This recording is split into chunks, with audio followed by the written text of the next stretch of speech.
गुजरने के बाद ही वक्त के गुजरने का एहसास होता है। किसी का भी पीछा करते रहेंगे ना साहब, वो जिंदगी में नहीं मिलेगा। जो आदमी अपना परिवार ना बदल पाए वो देश का बदलेगा, वो समाज का बदलेगा। गरीब आदमी वो होता है जिसको छुट्टी बहुत चाहिए। एग्जामिनेशन में बैठ के एग्जाम नहीं निकलता। और याद रखिएगा कि अगर आप किसी को उपलब्धियों में हराना चाहते हैं तो सबसे पहले उसे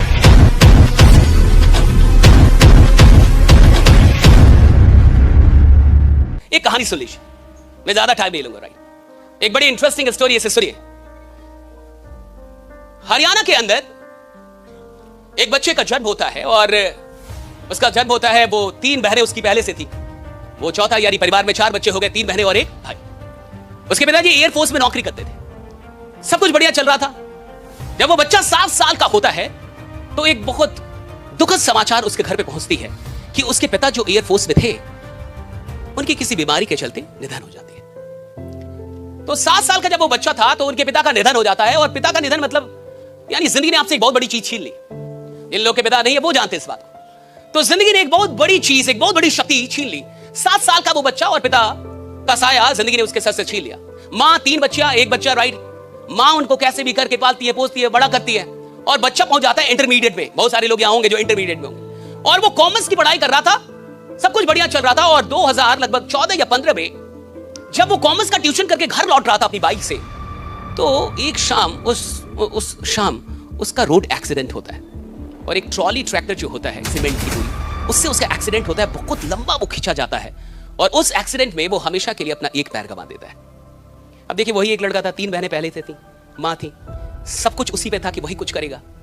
और जो इंसान अपना शरीर का, कोई भी शरीर का जब अंग जाता है तो सिर्फ अंग नहीं जाता, आपकी एक आइडेंटिटी चली जाती है। Right, it's very tough. ये शारीरिक तौर पे कम चुनौतीपूर्ण है, मानसिक तौर पे बहुत ज्यादा चुनौतीपूर्ण है ये। इसलिए जब किसी का एक्सीडेंट होता है या कुछ वो शरीर का कोई पार्ट अगर वो चला तो उसको डिप्रेशन हो जाता है। राइट, क्योंकि आपकी आइडेंटिटी है वो।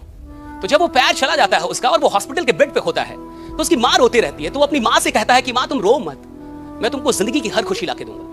हरियाणा का वो बच्चा, और वो उस समय हॉस्पिटल के बेड पे भी माँ को समझाता है कि तुम रो मत, मैं तुमको जिंदगी की हर खुशी लाके दूंगा। फिर आगे चल के जब वो 2016 में पुणे में जाके उसका एक एस्थेटिक लेग यानी नकली पैर लगते हैं और उसके बाद वो सोचता है कि मुझे करना क्या अब जिंदगी में। और वो चुनता है स्पोर्ट्स को, खेल को।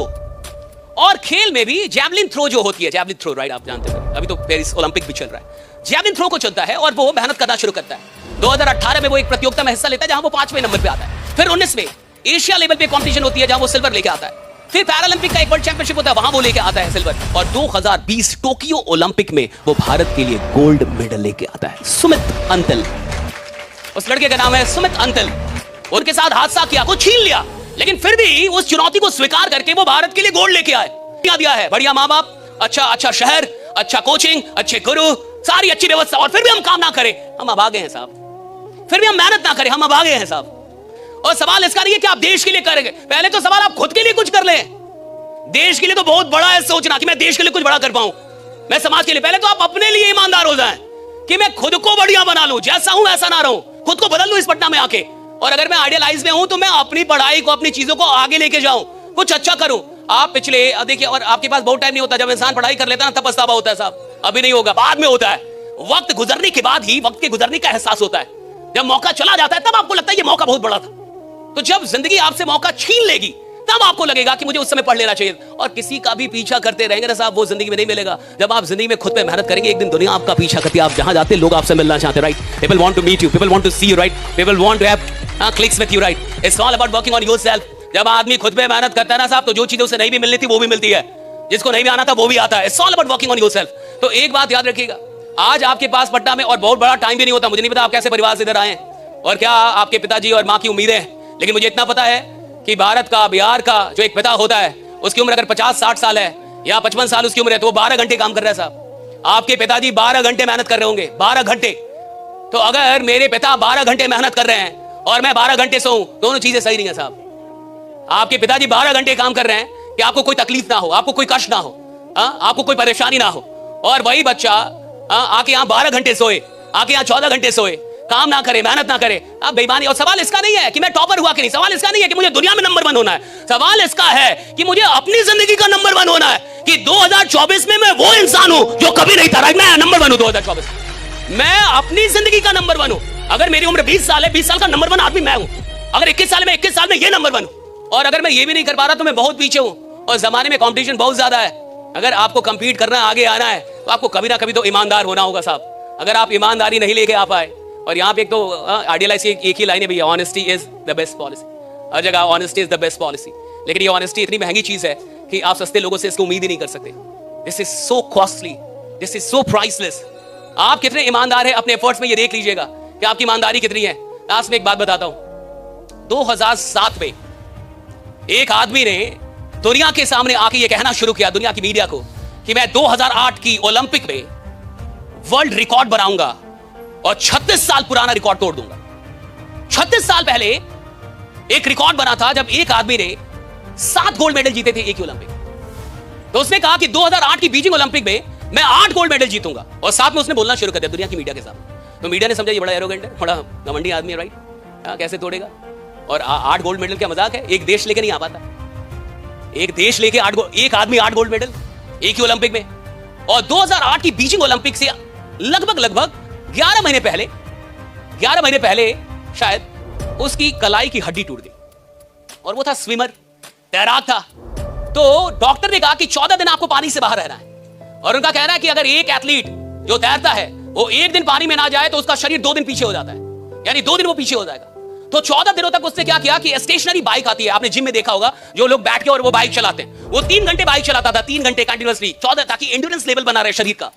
और 14 दिन के बाद वो फिर से पानी में आता है, ओलंपिक होती है, ओलंपिक हुई बीजिंग ओलंपिक, और बीजिंग ओलंपिक में एक आदमी ओलंपिक का 36 साल पुराना रिकॉर्ड तोड़ता है, एक ही ओलंपिक में 8 गोल्ड मेडल जीतता है, और माइकल फेल्प्स का जन्म होता है। दुनिया जानती है माइकल फेल्प्स के बारे में।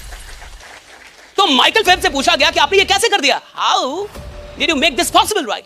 36 साल से कोई रिकॉर्ड चले, यानी उसमें दम होगा साहब। 36 साल दुनिया में कोई रिकॉर्ड ना टूटे, दम होगा साहब उसमें।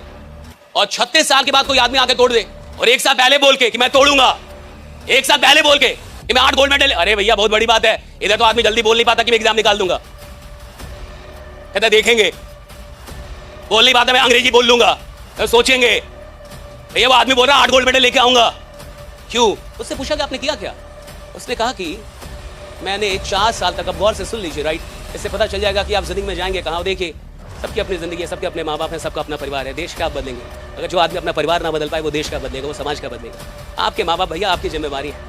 जिस आदमी ने सचेत होना है, जागना है, वो जाग जाता है साहब, जिसको जागना ही नहीं है वो सोया ही रहेगा। सवाल इसका है नहीं कि आज तक आप क्या थे, सवाल इसका है कि आज के बाद आप क्या बनेंगे। सवाल इसका है नहीं कि आज तक मैंने क्या गलतियां की, सवाल इसका है कि आज के बाद गलतियां छोड़ूंगा कि नहीं। सवाल इसका है ही नहीं कि आज तक मैं कैसा आदमी था, सवाल इसका है कि आज के बाद बनना क्या चाहता हूं।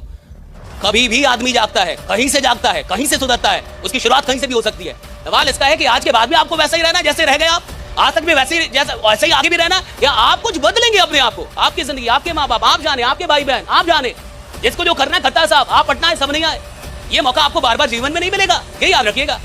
अब एक बात समझिए, उससे पूछा गया, उसने कहा कि 4 साल, गौर से सुन लीजिए, कान खोल के दिमाग खोलिए, कहा कि 4 साल तक बिना एक दिन छुट्टी लिए, जब अमेरिका में 25 दिसंबर को पूरा अमेरिका छुट्टी मनाता था, उस दिन भी, यानी क्रिसमस के दिन भी, उस 25 दिसंबर को भी मैं अकेला प्रैक्टिस करता था, 10 से 12 घंटे पानी में रहता था और तैरता था।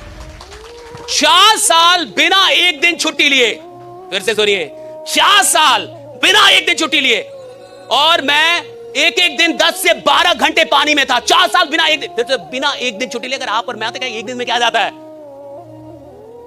अरे मैं 364 दिन काम कर रहा हूं, एक दिन ना भी करूं तो क्या जाता है, हम तो यही सोचेंगे ना। वो कह रहा है कि क्रिसमस के दिन अमेरिका छुट्टी मनाता था, मैं पानी में रहता था, मैं प्रैक्टिस करता था। 4 साल बिना एक दिन छुट्टी लिए। आपको बात समझ में आ रही? 4 साल बिना एक दिन छुट्टी लिए। गरीब आदमी वो होता है जिसको छुट्टी बहुत चाहिए, जिसको बहुत छुट्टी चाहिए ना, गरीब आदमी। असफल आदमी को छुट्टी चाहिए, असफल आदमी को आराम चाहिए, गरीब आदमी को आराम चाहिए। गरीब आदमी सिर्फ छुट्टी मांगेगा, और उसके लिए वो बॉस भगवान होता है जो छुट्टी दे दे। जिस आदमी को रिकॉर्ड बनाने हो, जिस आदमी को लीजेंड बनना होता है ना साहब, उसको छुट्टी से नफरत होती है, राइट, उसको आराम से नफरत होती है, उसको काम चाहिए साहब, उसको वो प्रैक्टिस। और याद रखिएगा, चैंपियन खेल में नहीं बनते, चैंपियन मैदान में नहीं बनते, चैंपियन मैदान में उतरने से पहले बन जाते हैं। चैंपियन मैदान में पैदा होता है नहीं साहब, चैंपियन अभ्यास में पैदा हो जाता है। 2008 में जब माइकल फेल्प्स ने बीजिंग ओलंपिक में 8 गोल्ड मेडल जीता, उससे पहले बोल दिया था, वो 7 में बोल रहा था मैं जीतूंगा। 8 में तो दुनिया ने देखा, 7 में तो वो जानता था कि मैं बन रहा हूं। दुनिया ने 8 में देखा। मैदान में चैंपियन पैदा नहीं होते, चैंपियन खेल शुरू होने से पहले पैदा हो जाता है कि मैं चैंपियन हूं। खेल शुरू होने से पहले वो जानता है मैं खेल बदल दूंगा, वो जानता है मैं खेल में आऊंगा सब कुछ बदल दूंगा। उसको पता होता है साहब एग्जामिनेशन में बैठ के एग्जाम नहीं निकलता। जिसका एग्जाम निकलना होता है वो पहले जानता है कि मैं एग्जाम निकालूंगा। जिसको जिंदगी में आगे जाना होता है ना, वो अभ्यास में बता देगा कि मैं कहां जाऊंगा, राइट। और 2007 में माइकल फेल्प्स ये बात क्यों बोल पाया? क्योंकि वो 4 साल में एक दिन छुट्टी नहीं लिया था। उसको पता था कि मैंने मेहनत की है। और याद रखिएगा कि अगर आप किसी को उपलब्धियों में हराना चाहते हैं तो सबसे पहले उसे मेहनत में हराइए, राइट।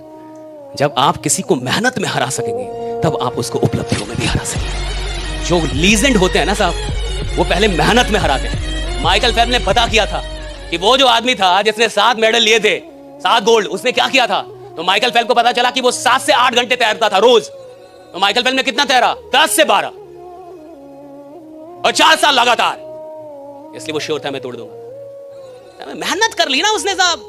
जिसने मेहनत कर लिया ना साहब, उसके अंदर विश्वास आता है।